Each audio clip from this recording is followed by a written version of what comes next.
Welcome to the Go With Your Flow podcast. My name is Erin Ryan. I am a spiritual doula, the founder of Five Element Dragon and Fire Reiki, and my business is Crystal Lake Reiki LLC, where I support spiritual entrepreneurs, healers, priestesses, and oracles to birth their legacy work, their world-shifting medicine for the world. And I'm so excited because today I have a very special guest. And Natalie Seibel is an oracle with 17 years of experience as a mental health therapist and specializes in guiding women through identity shifts over the span of their entire life. So she is a spiritual doula. She focuses on inner child integration work as a foundation of the work she does in the world. So, Natalie, thank you so much for being here today. It's just so special. How are you? I'm doing really well. I really appreciate this, and thank you for the idea of having me on and this conversation that we're going to have. So Yeah, thank you. absolutely. I love our relationship. I'm just going to start with that. So everyone who's watching, everyone who's listening can really get a beat on a pulse on where, like how we ended up here together. So I know that you originally reached out to me and we ended up coming into a one-on-one mentorship for Dragon Oracle, which is it's a year-long group mastermind, but also there's a one-on-one component that I reserve for certain people, right? That I feel really, really deeply called to and feel the same about me. And so we got to spend this really beautiful year diving into your medicine and who you are and what you are in the world and really stepping into your role and identity as the Oracle. And then, of course, something really beautiful happened towards the end of our mentorship. I got the opportunity to receive from you. And that was a very magical experience for me. It really, really broke down so many of these walls that I still had up, regardless of the fact that I've been doing this inner work for such a long time. So I really wanted to focus on that today, as you know, but I want to hear from you kind of how you decided to start working with me. What was that experience like for you? What was that experience switching switching the table, so to speak, and being able to support me as opposed to being the one supported? Yeah. So as a channel and a intuitive being who's really connected to their channel, um, I was in a place. What gosh, when was this? Was it like 2024, 2020? No, 2023. I don't know. Yeah, the end of 2023 into 2024, I think. And I was kind of in this stuck place and feeling as though something's happening. I couldn't name it. And I was noticing that I wanted someone. I wanted a one-on-one mentor. I hadn't had one for a bit.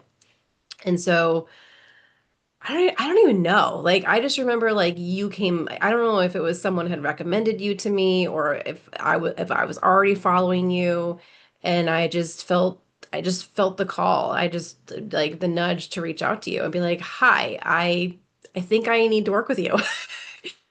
And I remember you saying, you're like, you're spiritually pregnant. And I was like, oh my gosh, yes, like that's what it feels like. And so that's how, and that's where it started for me. And it just felt it's interesting because in previous times when I've worked with mentors, there's always been I don't know if maybe this isn't the right one, maybe, but there wasn't anything like that with you. It was like I knew, and I was like, yes, let's get started. Um, and I find that, and I know you know this, right? Where it's you can't know what's going to come. You don't know where it's going to go. But you were part of the process of me leaving my corporate after 16 years in corporate managed healthcare. You were part of the process when I moved into the group private practice that I'm in now, and really also supporting me with my business and birthing through my medicine.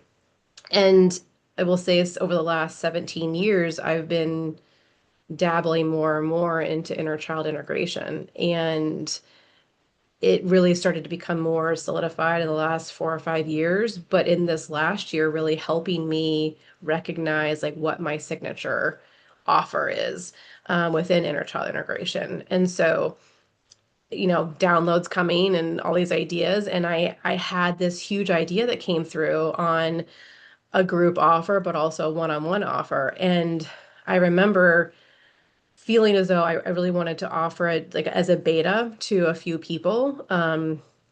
And you were the first person that came to mind in terms of like offering it to you. And and to have you experience it, have you give me feedback, have you support me through, tweaking it if I needed to. Um, and in the beginning, I remember like being really excited about it. And then the first like session or two getting really nervous about, oh my gosh, like you just mentored me and kind of, the hierarchy that can happen, right? Mentor to mentor and realizing no, we're peers, but also too, holy moly, I have such reverence for you and in terms of your wisdom and your magic. And I knew it wasn't a hierarchy between the two of us, but also too that the my own inner child who's like, oh my gosh, are you sure you can do this? And I know we had a conversation about that. And after we had that conversation, I named it, it was all smooth sailing from there. But I remember in the beginning, I was just so nervous about like with my confidence, with my expertise, with what if this is not right for her? What if she thinks this is garbage? So that was long story short, that was my experience of us. Yeah, thank you so much for sharing that. And that is so normal. So normal. I remember when I w had the opportunity for one of my mentors, we did it was like a 4 month really deep dive and I got to support her. And I remember that feeling too of exactly what you talked about, like the nervousness and the anxiousness around like, okay, is this going to be good enough, right? Is this good enough for this person that I really care about and I respect and who has helped me? And that's just so normal. And that's one of the reasons I was excited for this is we can normalize that. And what I love, I think, more than anything is you just named it. Like I remember when you came in, we were doing things mostly over Telegram in the 6 week program called Cherished for everyone. Yeah, highly recommend. But I remember you coming in and you were just super vulnerable, and the amount of strength and safety that has to be cultivated to be that vulnerable, and that you were felt safe enough with me and with yourself to do that. It melted. Yes, it meant a lot to me, and it felt really, really good. And as you were saying, I feel like that's all that you really needed to say is just voice it. It was like, I don't know, a 5 minute, probably, or honestly less than that audio. And that's all it took. And then after that, it just I feel like something released for you. And then we just got to move forward. And of course, during that time, Cherish is about the 5 elements of shame, which I would love for you to go into in a moment if that feels good to you. But just being able to touch those subjects, these very vulnerable things in the way that you do, it was so beautiful. And there was something very multidimensional happening, which is something I have my, clients, they experience with me. And it was so amazing to be on the receiving end of this multidimensional medicine. And also the fact that, obviously you've been a therapist for a very long time, you're really skilled with that, but you brought in your oracular, right? You brought in your channel, which that was just pure magic. Like it just elevated everything to this totally new level because there would be things during that time you would come in and say, like the words you would select, the way you would say them. And I was like, oh my God, like this is exactly either what I knew I needed to hear, but hadn't even reached out to hear, to get that support, or it was something I didn't know I even needed to hear. And then you saying that, it created this beautiful alchemy for me. And also you bringing in human design. Cherish is it's a really special offering because it is so well balanced, but it's like I said, I just keep coming back to this idea of it being multidimensional. So I feel like so much was unwound in such a short amount of time. It was beautiful. Yeah, thank you. I appreciate that feedback. Which is a lot of the wording that I've been using a lot, particularly with Cherished, is the unraveling and the reweaving, where there's all this conditioning that we have experienced since childhood.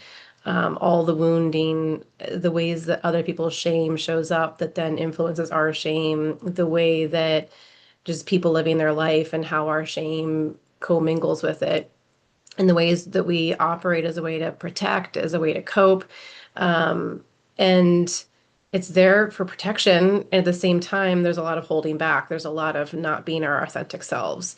And so with the integration of those wounded parts, it's being able to name and recognize what is it that's happening, and unraveling those beliefs, unraveling those patterns, to then, weave it back into a tapestry that actually is more authentic. So I love that, like you even naming that language. So, Yeah, I didn't realize you were doing that. So mhm. this is what I Yeah. love about this. It's like, yeah, I don't even know if I described that with those words to you before, but that's totally what it is. And, it takes a special kind of person to masterfully hold that kind of space, to not overdo it, not underdo it, but be able to give, the other person the space to integrate, but also to hold the container. I remember at one point I was like, maybe we actually need to slow down. I think it was around perfectionism. Is that the one it was Hmm. around? Okay, I Yeah. was like, It was in between perfection and people pleasing. Yeah. okay, it was in between perfection and people pleasing. I was like, Natalie, I feel like I need to slow this down. I feel like I'm actually, and this is coming from, right, a human who I've done so much inner work, so much shadow work. I live it, I breathe it, I teach it, right? In addition to all the other stuff I do. So for me to be like, I think I need to slow this down a little, right? Like that's how deep we were able to go. And I loved even in that, like you reflected back to me and well, here, what did you say to me? Because I want to hear you say it.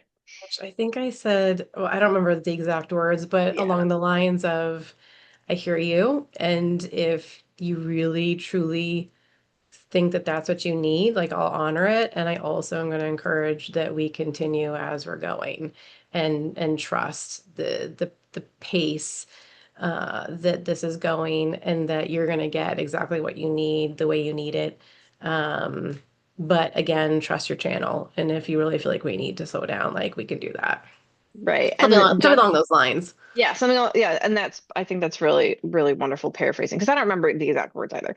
But that was really cool for me because I was like, how neat. Like, right? Like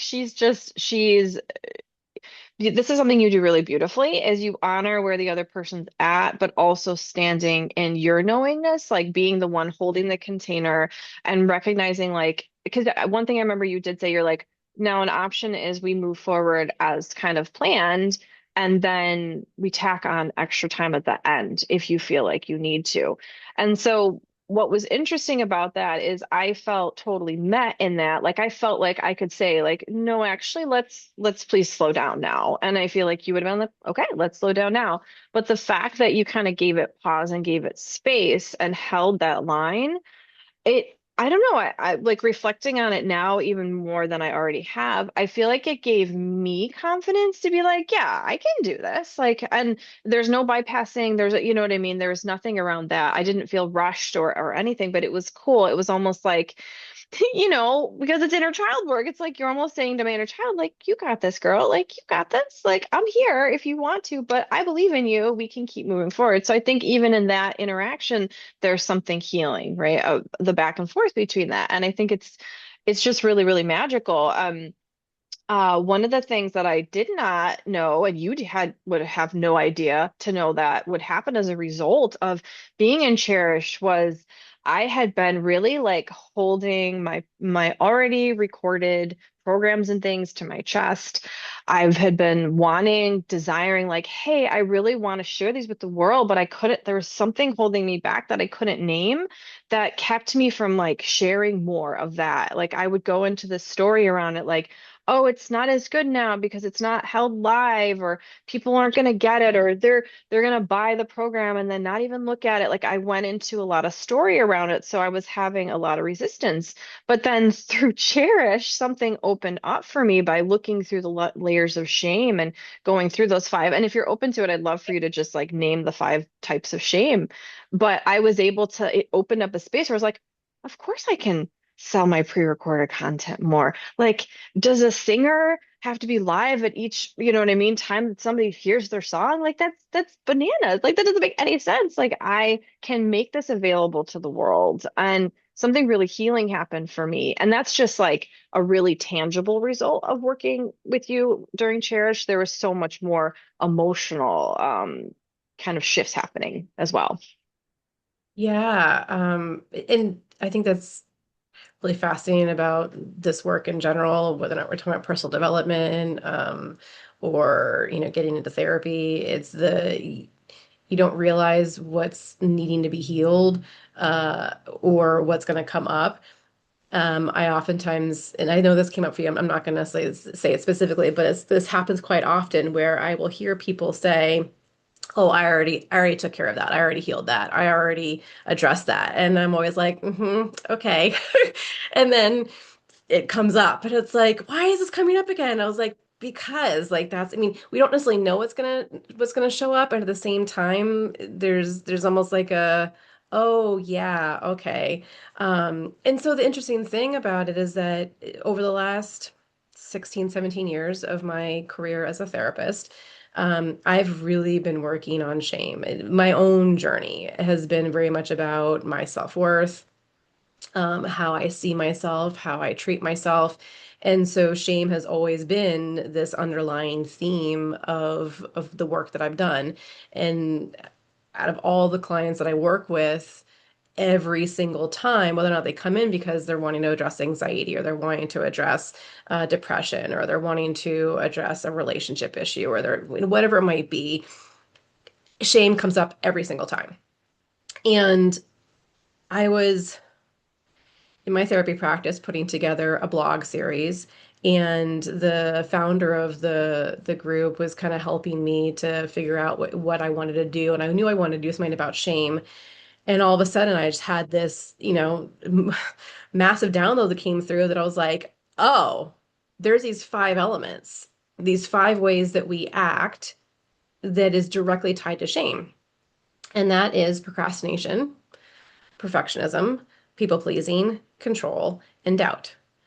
And as I was writing the blog series, that was also too when, oh my gosh, this 6 week one-on-one. So it's the five pieces and there's an added week on. And then I created a 10-week group program that kind of slows things down a bit as a group option, but it has the five. So there's 5 weeks of just each one of them, plus the additional pieces that I have. And I it's been really fascinating to even like take myself through it and recognizing that as it was downloaded to me that they're in that order for a reason. And really that my work is about bringing us home to ourselves and really coming back to our intuition, coming back to our channel, listening to ourselves. There's a lot of somatic work in this too, like listening to our bodies and listening to our emotions and connecting to the parts rather than shoving them away because it's all about avoidance, right? Shame tells us don't say the thing, don't talk about that, don't bring it up, don't act that way because of connection, because of attachment. And we'd rather avoid the potential of pain than be our authentic selves. Because what if we get kicked out of the tribe? What if we're shunned? What if we lose connection? And so even in me sharing with you that time around I'm feeling nervous, being your mentor, that was me being willing to speak up, being willing to, rather than shame telling me, ooh, she's not gonna like this, ooh, and then me like getting into perfection mode and me getting into people pleasing. And I could have in that moment when you said I need to slow down, I could have my past self would have been, oh my God, she hates this. This is horrible. Like I'm doing damage. Like I could have done that. My a previous people pleasing version of me would have done that. And so even through this and my own healing of no, right? Like it takes vulnerability and willingness to be accountable and personal responsibility and speaking up and using our voice in order to quiet shame in order to recognize shame is there to protect us and to keep us safe. And also, too, do I need that? Like, is that really what, like, what am I not risking by keeping quiet? And then we can always get into like, how inner children play into part around all this, but I'll pause for a second. Well, I love that because one of the things, because you broke shame down into these five different components, which is amazing. I had never heard anybody talk about shame in that way. I had only heard them talk about it as like an amalgamation, right? Kind of the sum of it would be rather than like, oh, that thing I did was wrong, I am wrong, right? Oh, that thing I did was bad. Instead, it's I am bad. And that's kind of the extent of what I've heard people talk about with shame. So, when you started to break it down into these pieces and components, what I noticed is I was catching my downward spiral earlier. I'm able to acknowledge, like, oh, I see that people pleasing, you're actually connected to shame, and this is protective, and I don't have to fight fire with fire, but I also don't have to listen to this part of myself. I get to choose differently. And I loved when you talked and cherished about, and just now you touched on it about risk. I literally, so I'm about to start Facebook ads, which has been another thing which I think Cherish has helped with because that's a lot of vulnerability, at least for me. Maybe other people don't feel that way. I feel extremely vulnerable doing ads. I've been in business 10 years. This is my 11th year. I've been wanting to do them for literally years at this point and have not done them.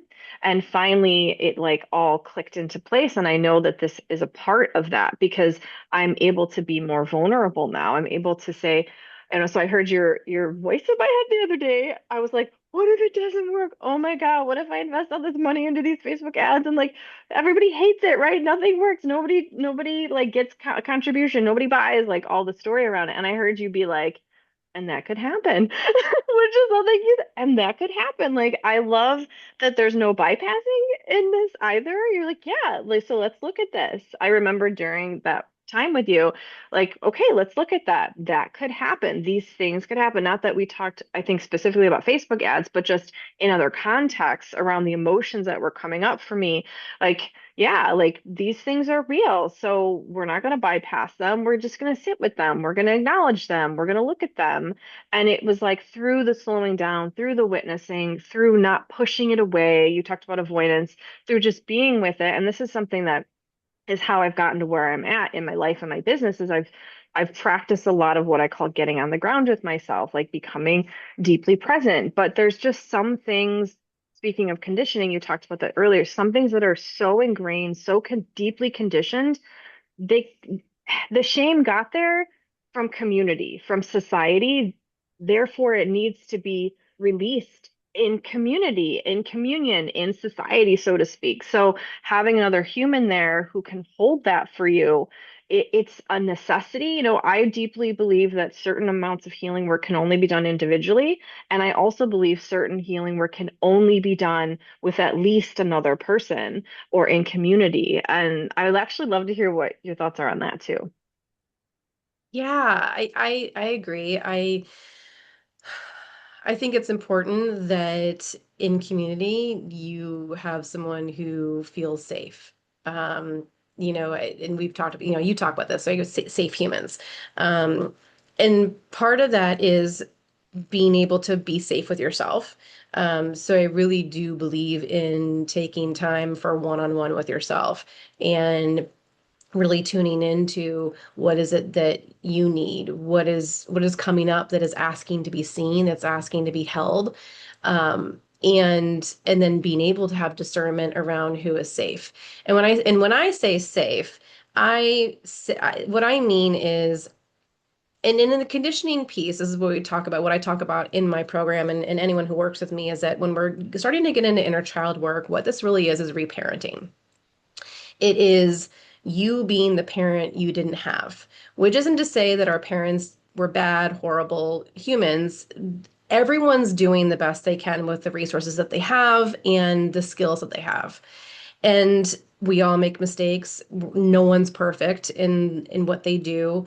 And at the same time, we don't get our needs met, right? And I will say this, that even when it comes to birth, right? when it comes to being an infant. You can have a parent, and if anyone's on here is a parent, right? You have, a brand new baby and you've done everything. You've fed, you've changed diaper, you've held, you've done all the things, and the baby's still crying. In that moment, you're not meeting its needs. Not for lack of effort and trying, but there's something going on that you don't understand. And that infant is assessing its environment and like, I'm not safe, this isn't good, this is bad, someone's not taking care of me, right? So it's recognizing that no matter what we do, we're just not gonna be able to get our needs met by somebody else 100% of the time. So how do we take care of ourselves? So in that reparenting, it's recognizing that, well, what did we receive? How are we spoken to? Particularly around emotions, right? This is very much of emotional work. This is when someone asks you what's wrong and you tell them, and then it's what do you get met with, right? Don't worry, don't be sad, don't be angry. Here's a cookie, here's a toy. La la la la la la la, you're okay. Stop crying, like you're fine. You're fine. And then it's like, oh, okay, all right, shove it down, stop it. Like we don't actually get to process, right? We don't have someone who sits with us going, you know what? That makes sense.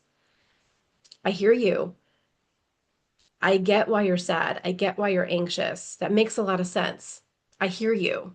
We don't receive a lot of compassion and presence and acceptance, which is the three pillars of the work that I do, is being present, having compassion, offering acceptance. We will move right into solutions, change it, fix it, make it better without actually just letting it be and seeing how it resolves itself, or letting the person who has the problem move through it to the point where then they know how to solve it themselves, right? Or they know that they can ask for help. So a safe human to me is someone who's going to be able to be present and have compassion and offer acceptance without needing to immediately fix. Hmm. Solutions are part of anything that shows up for us. It's the timing of it. It's when it comes in.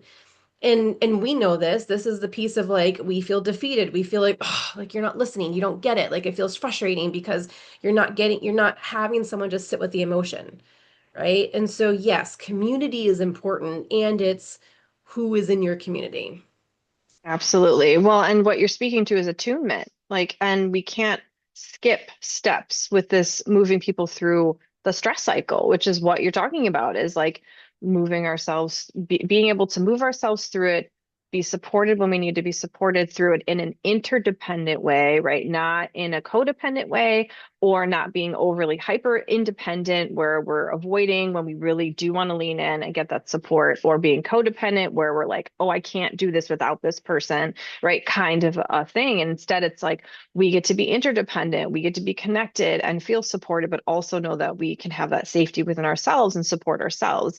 And that's where the magic happens. And it's incredible what can, in a positive way, collapse like the a very like I have this image right now of like this really like matted, very tangled, sort of webby kind of an energy that happens within us, and we feel that tightness, that ball, that confusion, and then it just collapses, it dissipates. You pull the right thread in the right spot, and then it all unravels, right? There's that word again, unravels. And I think it's so it's so soft though. It's so kind. It's like the flower blooming, versus like, you know, something more, I don't know, I'm not getting the right word. Like my brain's like more traumatic, but it can be. Sometimes when we like get in there, like you're talking about like the fixer mode, like, okay, I'm gonna make this happen. Like that can actually be really damaging. So it's more about, I find it's more about that attunement of like, oh, I'm not gonna rush in, I'm not gonna fix. I'm literally just gonna be with this part of myself. And one of the things I noticed during our time together, and I've had this happen beforehand, but because we worked together, it brought a greater spotlight to it, is that it's a practice. Like it's actually a skill set around like, I'm not going to run in and try to fix this. I'm not going to try to change it. I'm not going to try to like do anything, but I see you, I hear you, I'm here. And in that, it just naturally will dissipate without needing to even fix anything. It's really Exactly. cool. Yeah. Exactly. Right. It's the oftentimes what I find is it, and the experience when I do that, I like to have my clients imagine like sitting with a child, right? So when we're doing inner child work, it's really having that imagery. Can you, if you need to close your eyes, great. If you can visualize with your eyes open, but it's like it's a dialogue, right? It's a communication, and so. What I often find is depending on what's occurring, whether or not it's anger or it's hurt or it's fear, whatever it might be, is when you're in that, I hear you, I see you, I get it. And there's just an allowing, right? It's actually you're allowing more space, you're creating more space. So it's interesting when you were using the analogy of like, opening, the blooming of a flower versus like a jackhammer. Like like we just like drill in, right? It's like yes, it can be really damaging, but also too, that's a lot of pressure, right? So when we're allowing things to move open, and then what's the next layer that comes? And so I often imagine, it's like child comes home from school and they're upset, and when you allow them to speak, and then it's like, well, this happened. It's like, I hear you. Wow, that sounds really frustrating. That sounds really, really disappointing. Yeah, and and then it's yeah, I would be sad too. Like, yeah, that makes a lot of sense. Yeah, and it's when we're letting the energy move. There's going to be a moment where it's like, and that when that happens, then it's like, okay, what do we want to do about it? Right? And the biggest thing that I'm about is the brainstorming, that there's no bad idea, right? So this is also too checking, what did you receive when you had problem solving, right? Was it like the parent who's like, I'm gonna go talk to the teacher, or like I'm gonna call that parent, or taking over versus asking, what do you want to do? Our inner children have so much wisdom. There's so much wisdom within us that if we just let it be, we'd receive it. Right. And so even in a moment of like, well, I don't want to invite that person to my birthday party, the parent that goes, no, that's not nice. We have to invite everybody, right? People pleasing versus, well, like I just want to go beat him up. And it's like, no, we're not violent in this household. It's okay. That's an idea. If you don't want to invite him, don't invite him. If you want to go beat him up, you could do that. Right. Kind of the same thing. It's like, what if the worst thing happens? What if it's like, yeah, that could happen. Right. It's okay, that's an idea. Let's put all the ideas on the table and then collaborate together on the best one, right? And Yep. that's an internal process. That's a sitting with myself and listening to myself and then coming up with what feels most aligned so that when we're triggered, right, triggered in a present moment and we just act, of the age that that wound came up, and then later go, oh, what's wrong with me? I can't believe I impulsively made that decision. I can't believe I impulsively did that thing without thinking it through. And then we're beating ourselves up, we're actually beating up that version of us that just tried to get their needs met, that just did what they knew how to do. And so then we continue the cycle versus let me slow down and listen to what's really coming up, what need is not being met, and how do I want to support myself in getting my need met. Then there's more confidence, there's more of a knowing, there's more of a trust within yourself, which is what this is all about. It's all about trust. It's all about having more of that confidence and also feeling good about decision making. Yeah, absolutely. And that's part of the result of it is being able to take healthy risk and know, to me, when I actually did a master class on this too around safety, and it was called redefining safety. Safety is not like to the wounded part of us. My belief is it's like safety is nothing bad ever happens to me. That's safety. I want as much as you can guarantee that. That's what is safe. And that's not actually true safety. To me, true safety is I trust myself that as I meet obstacles, I can move through them. I can overcome them. That's true safety, right? And so that's what this inner child work does. The inner child, the gatekeeper to the next level. And that's not mine. One of my mentors talked about that to me one time, and I think you said the exact same thing, or in your own way, maybe even Mhm. those words, I don't know, as well. So just understanding that it's a very practical thing to be looking at inner child, to look at shame, even if you've been doing it for a really long time, because it unlocks your next level. If that's income, if that's love, if that's, something a dream you've been looking to do, it's really, really important work. And I didn't even fully understand Cherish when I signed up for it. I just knew that I needed to do it. I was like, I just need to, just like with you with me, like, I don't know, I just need to reach out to her. And I could feel in your when I tap in your energy, I'm like, oh, she's pregnant. Like she's spiritually pregnant right now. And then I reflected that back to you, and you were like, oh my gosh, you're right, I am. And then for you to also reflect back to me and cherish. And it's like we can get these needs met that we didn't even know we didn't even know the thing was happening. And this is what I love too about breaking down. I'm kind of shifting a little bit, but breaking down hierarchy. And there's people who are like, oh, well, if that person was my client, I can't receive from them. And I think that that's not true. And I think this is part of us talking about community and who is in your community, which is what you were saying. Who are the safe human beings? And so breaking down superiority, I think, is a really, really important part of this, the ego that can play into it. Because to me, we all have pieces of a puzzle and they all connect beautifully. And we all have these different things and zones of genius that we are cultivating. And when we come together, we do truly rise together. I guess a question I actually want to ask you is just for everybody listening or watching, because obviously you started as a therapist to cross over to becoming like, okay, I'm also an oracle and I get to fuse both of those together. I would love if you're open to just sharing a little bit about that, because that's a very edgy process for many reasons. Yeah. Are you asking like how I'm combining the two or how I'm working within the two? Is that what you're asking? So both, how are you working within the two? Yes, but more like even more so your journey of like, okay, I'm a therapist, but I also know I'm a channel. How do I, right? And that's a lot of the work we did together. How do I actually step into being the oracle in a way that feels right, like doable, safe for you because you didn't start there, Yeah. Yeah. Um, especially that's a leaving your really job too, your old job, yes, which was very corporate. that's a really good question. That's a really good question. I mean, back when I was a child, I always knew I wanted to help people, and I always knew that there was something different about me. I didn't grow up in an environment where my intuitive gifts were nourished and cherished and allowed to bloom. There was a lot of I don't know what I'm talking about. I can't believe you just said that. Like questioning me, challenging me, telling me I'm wrong. And so whether that was with my peers and teachers or even within my family, that it wasn't something that, I mean, it was very conditioned, right?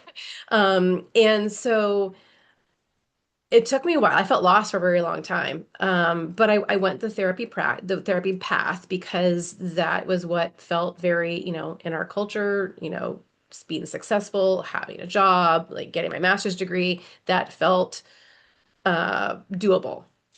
And had a spiritual awakening, and I've had like multiple layers of awakening over the years, like more layers. It's like higher and higher and higher.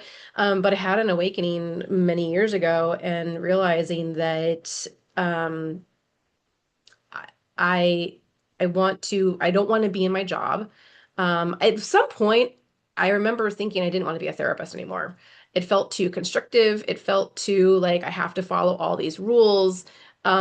Spirituality, though most licensing boards acknowledge people's spirituality, it's also not evidence-based, and I put that in quotes.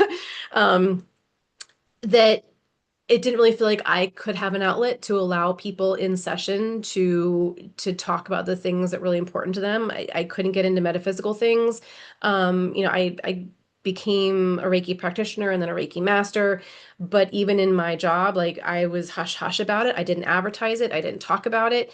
And I was like, I need an outlet for myself. I need to be able to do things that are fully spiritual, that are not uh, constricted by my job, by any entity. And so I began my spiritual business, and I have kept them. They are separate. I'm licensed in Oregon and Washington as a therapist. The way I practice as a therapist, I do bring in the spiritual pieces when people want to do Reiki. I will bring that in. Reiki's becoming more of a evidence-based practice. My dad was in medical ICU several years ago, and they had Reiki practitioners in the hospital who were coming in, and it was a service. And I was like, and that when I saw that, that was back in 2018. When I saw that, I was like, oh, okay. And then I remember I had a therapist at the time who also did Reiki, and it was part of and using my insurance. I'm like, okay. Like, so I started to open up more to that, but really getting into, dragons and fae and spiritual guides, um, and even human design. That was what happens in Vegas stays in Vegas. And so I felt my soul was being sucked dry in the corporate job. And so I really wanted a place where I could, realizing I still wanted to be a therapist. It took me a couple years. I'm like, no, I still want to do therapy. Therapy is really important to me, but I also want to have where it's just spiritual stuff. And we could talk about whatever you want to talk about, and I can see anybody, right? More from a coaching perspective. And so when I moved into this group private practice that I'm in, I was very upfront in my interview with them. When I found them, it felt so aligned. Like that's a whole other podcast conversation about like how that whole thing happened. Very divine. Um, and I was very upfront with them about who I was, what I wanted to bring to the table, how I wanted to lead with, my spiritual gifts and Reiki and human design. And they're like, yes. I was fully accepted, fully allowed to just be myself within my therapy practice. So I feel like I can do both, and I can do them well without feeling like I'm compromising myself or my ethics. So does that answer? I feel like I kind of went off a little bit on that, but No, that's amazing, but it isn't, what I heard you talk about is it's an edgy process. Like it's a pressurized thing because here you are wanting to expand past the limitations of traditional therapy and meeting resistance and being like, okay, how can I be fully expressed? And that's near and dear to my heart is like we're here to be fully expressed, not three-quarters expressed, not 99% expressed, even fully expressed. So you finding this container creating the business and then also leaving your old much more corporate job around as a therapist where you were even more heavily constricted and then moving into a private practice where they could accept like oh yeah like you said you were very forthcoming and direct about like who you are. You led with that and that vulnerability because you were like I can't be constricted again like that and you were met with like oh my God yes like come Mhm. on in And like you are here yes. for the right reason. Yeah. And the one thing that I want to say, kind of feeling like maybe this is like a wrapping up, is that, and this is kind of bringing it back to shame, is that a lot of times the way that we are conditioned is about getting rid of things, right? And uh, shame, like any other emotion, like you cannot get rid of. It will be with us for as long as your heart is beating and you are alive. Shame is going to be part of the repertoire. It's going to be part of the experience. And so for me, particularly in Cherished, it isn't about getting rid of shame and having it never come up again. It's about redefining your relationship with it. And that it will show up as a way to protect. It will show up as a way to warn you. And it isn't about, and yes, it'll tell you you're bad as a way because it's pulling you away from the risk, right? So it's risky to speak up, right? It's risky to be vulnerable because you don't know how you're going to be met. You don't know what the outcome's going to be. But shame will tell you something bad's going to happen.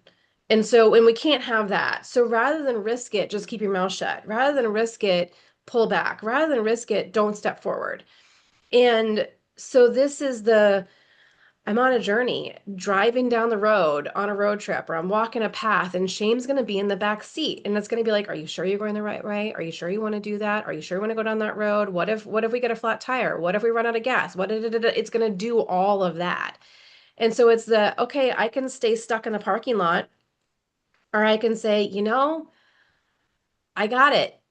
Whether or not I have a map or whether or not I've laid out like where gas stations are, like, I know how to change a flat tire. Like I learned how to do that, or I'll figure it out. It's you're coming along and I can either let you. consume me and take over and lead through shame, or I can find another way to interact with it where I can actually be in my aligned, like most authentic, right? So this spectrum of emotions, you have shame at the very bottom and authenticity at the very top. And so it's how you navigate through the waves of both of those. Exactly. I'm very, very well put. I love that. Well, thank you so much for being here. Is there a way that people can get in contact with you? Of course, in the description of this, I will put all your contact info, but do you have a way that they can connect with you right now with website, social media platform? Anything come into mind? Yeah, so I do have a website. It's lightworkcoaching.com. I have several of my offers on there. Not all of them. Some things it's like a in and out special menu. So if there's things on there like, oh, I don't see something that I might want, or I want to know all the secret things you have, Natalie. Social media is a great way. Facebook Messenger, or also to Instagram. I'm on both. And so I'll make sure that my handles are that you have my handles that you can include for people to reach out to me. Perfect. Yay. Well, thank you so much. This has been so beautiful, and I'm sure we'll do this again. Because, like, how Yes, could we I not? love talking with you. I could talk with you all day. I know, that's the thing. Like, once you get going, it's like, oh, and that, and that, and that. But I think this was so beautiful, and just thank you. So I'm so excited to release Thank this you. and everything to come. Yay. Thank All you so right. much. I really appreciate you having me. Oh, thank you. All right. Take care. Yay.